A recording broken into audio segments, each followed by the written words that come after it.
तो बिना शिष्य बिना साधक के सभी चीजें अधूरी हैं। ठीक है, तो उस तंत्र साधक में क्या क्वालिटीज होनी चाहिए?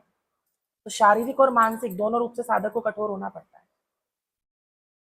ठीक है, साधक चाहे तो दक्षिणाचार का हो, साधक चाहे वामाचार का हो, दोनों को दोनों प्रकार से कठोर होना पड़ता है। ठीक है, तंत्र के अंदर दक्षिणाचार या वामाचार को ले लो, दोनों में कठोर होना पड़ेगा। वामाचार में अत्यंत तीव्र भयंकर साधनाएं होती है, कंकाल मालिनी साधना, अंगारक काली साधना, चिता साधना, शव साधना, मुंड मालिनी साधना।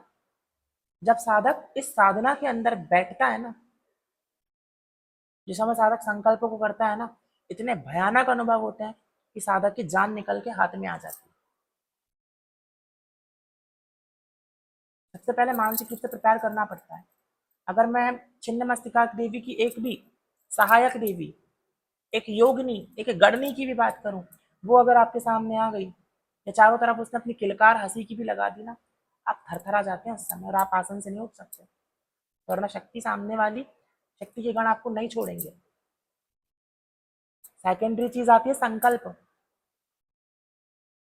आपने किसी भी उग्र शक्ति की साधना का संकल्प ले लिया, अब वो साधना में आपको 4 घंटे बैठना है चाहे 8 घंटे बैठना है, आपको बैठना पड़ेगा। आप उस साधना को अधूरा नहीं छोड़ सकते, डर के कारण, या फिर आपसे बैठते नहीं बन रहा उस कारण, या आप उतना तप नहीं कर पा रहे उस कारण। संकल्प ले लिया तो ले लिया। अगर आपने साधना छोड़ दी तो वो शक्ति आपको नहीं छोड़ती।